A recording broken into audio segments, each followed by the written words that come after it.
پھر کیا کہہ رہا ہے؟ مالک یوم الدین، کسی کنگال سے نہیں مانگ رہا، اس سے مانگ رہا ہوں جو مالک ہے، دنیا کا بھی مالک ہے، آخرت کا بھی مالک ہے۔ پھر اس کے بعد اگلی بات کیا کہتا ہے؟ ایاک نعبد و ایاک نستعین، مالک میں پوجتا بھی تجھے ہوں اور مانگتا بھی تجھ سے ہوں۔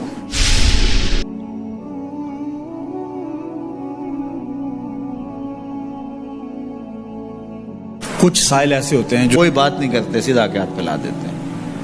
ایک تو سائل یہ ہے، اور سائل مانگنے والے جو بڑے اچھے طریقے سے مانگنے کا بھی فن جانتے ہیں، تو ان کا طریقہ یہ نہیں ہوتا کہ کسی کے آگے جا کے بس ہاتھ پھیلا دیں، پہلے وہ اس کی تعریفیں کرتے ہیں،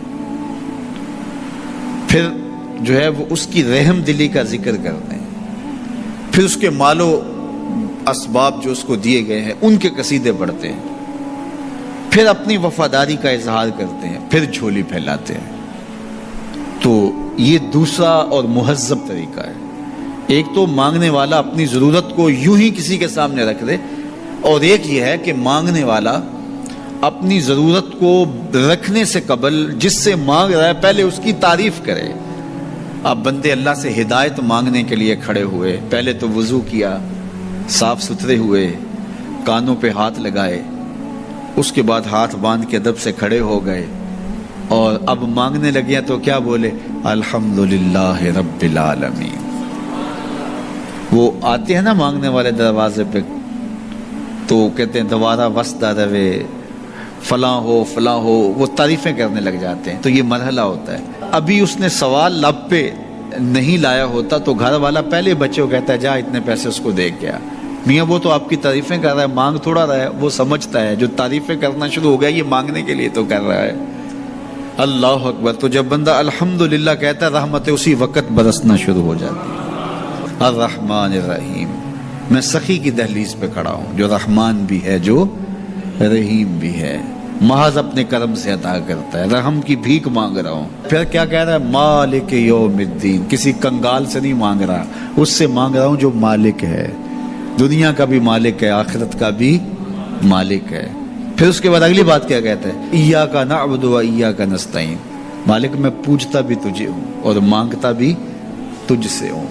دیکھو سائل اس اعتبار سے بھی دو طرح کے ہوتے ہیں۔ ایک سائل ہوتا ہے جو بائی پاس پہ اترتا ہے، ایک کے گھر کے سامنے جاتا ہے، یہی طریقہ صحیح مانگنے کا، لیکن جاتا ہے ایک کے گھر کے سامنے، تعریفیں کرتا ہے، اور مالک خانہ کو پتہ ہوتا ہے کہ یہ ہمسایہ سے بھی مانگ کے آیا ہے، میرے گھر سے بھی مانگ رہا ہے، اگلے گھر سے بھی مانگنا ہے، تو وہ اسے تھوڑا سا آٹا دے دیتا ہے، 1 روپیہ دے دیتا ہے۔ اس کو پتہ ہے اس نے پورا گاؤں مانگنا ہے، آدھا گاؤں مانگ آیا ہے، آدھا گاؤں اس نے ابھی مانگنا ہے، تو سارے 1-1 روپے دیتے ہیں۔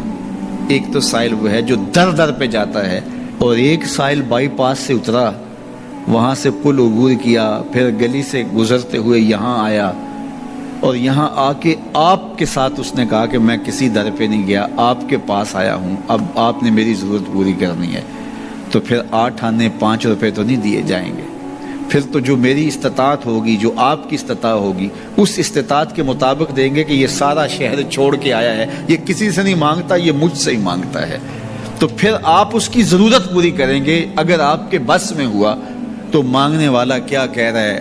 ایاک نعبد، یہ پیشانی کہیں اور نہیں جھکتی، و ایاک نستعین، یہ جھولی کسی اور چوکھٹ پہ پھیلتی نہیں۔ وہ کریم، وہ مالک رب جو تمام جہانوں کا رب ہے، میں اس کی دہلیز پہ کھڑا ہوں، اور آیا سیدھا اسی کی دہلیز پہ ہوں، نہ اس سے پہلے کسی در پہ گیا ہوں، نہ اس کے بعد کسی در پہ جانا ہے، تو پھر مالک بھی کرم نوازیاں اور رحمتیں اس کی جھولی میں ڈال دیتا ہے۔ اب اتنی لمبی تمہید باندھنے کے باوجود مانگا کیا؟ ذرا غور کیجئے، یہ وہ ہے جو ہم ہر روز ہر نماز کی ہر رکعت میں مانگتے ہیں، اور مانگنے کا طریقہ کتنا خوبصورت ہے، اور مانگنے والے یوں ہی مانگا کرتے ہیں، پہلے جس سے مانگنا اس کی تعریفیں کرتے ہیں۔ آپ نے مانگنے والوں کو دیکھا ہو جو سلیقے سے مانگتے ہیں، تیرے بچے وسدے رہیں، تیری جد آباد رہے، تیرا خاندان آباد رہے، وہ مانگتے ہیں، اس طرح پہلے تعریفیں کرتے ہیں، پھر کہتے ہیں تیری فیکٹریاں چلتی رہیں، تیرے جو ہے تیری جائیداد بڑھتی رہے، تو وہ اس کے خزانوں کا ذکر کرتے ہیں، اور پھر کہتے ہیں کہ یہ فقیر نہ مانا تیری چوکھٹ پہ آیا ہے، اس کی ضرورتیں تو پوری کر دے۔ اب بندہ بھی اللہ کے حضور جب حاضر ہوتا ہے تو مانگنے کا سلیقہ کیا ہے؟ سب سے پہلے کہتا ہے الحمدللہ رب العالمین، میں کسی کنگال کی چوکھٹ پہ نہیں آیا، تمام جہانوں کے پالن ہار کی چوکھٹ پہ آیا. اسی کی تعریفیں اختیاری بھی غیر اختیاری بھی، واسطے کے ساتھ بھی بلا واسطے کے ساتھ بھی، اسی کی خوبیاں ہیں، سارے اسی کے کمال ہیں، وصف سارے اسی کے ہیں. پھر اس کے بعد کہتا ہے الرحمن الرحیم، وہ رحمان بھی ہے وہ رحیم بھی ہے. پھر اس کے بعد کہتا ہے مالک یوم الدین، وہ دنیا کا ہی مالک نہیں، آخرت کا بھی مالک ہے، یوم حساب کا بھی مالک ہے. پھر اس کے بعد اپنی وفاداری جتلاتے ہوئے کہتا ہے ایاک نعبد و ایاک نستعین، مالک سارا جہاں بس رہا ہے، میں نے کسی سے نہیں مانگا، میں نے جھولی تیری چوکھٹ پہ پھیلائی ہے، میری پیشانی تیرے حضور جھکتی ہے، یہ پیشانی کسی اور کے حضور کبھی نہیں جھکی نہ جھکے گی. یہ سب عرض کرنے کے بعد پھر مانگتا کیا؟ اہدنا الصراط المستقیم، مالک مجھے سیدھی راہ پہ چلا دے، میں تیرے حضور آیا ہوں، مجھے ہدایت کا نور